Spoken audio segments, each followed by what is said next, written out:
Iran কেন্দ্রিক সহিংসতা যেন আর বৃদ্ধি না পায় সেজন্য তুরস্ক জোরালো কূটনৈতিক প্রচেষ্টা চালাচ্ছে বলে জানিয়েছেন দেশটির প্রেসিডেন্ট রিসেপ তাইয়েপ এরদোয়ান। বৃহস্পতিবার আনকারায় জাতিসংঘের মহাসচিব অ্যান্টনিও গুতেরেসকে আন্তর্জাতিক শান্তি পুরস্কার উপহার অনুষ্ঠানে তিনি একথা জানান।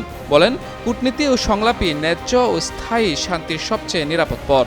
এরদোয়ান নিশ্চিত করেছেন যে যুক্তরাষ্ট্র, ইসরায়েল, ইরান কূটনৈতিক প্রক্রিয়ায় যে চ্যালেঞ্জ এসেছে তা সত্ত্বেও তুরস্ক ধৈর্য এবং দৃঢ়তার সঙ্গে শান্তি প্রতিষ্ঠায় অব্যাহত থাকবে।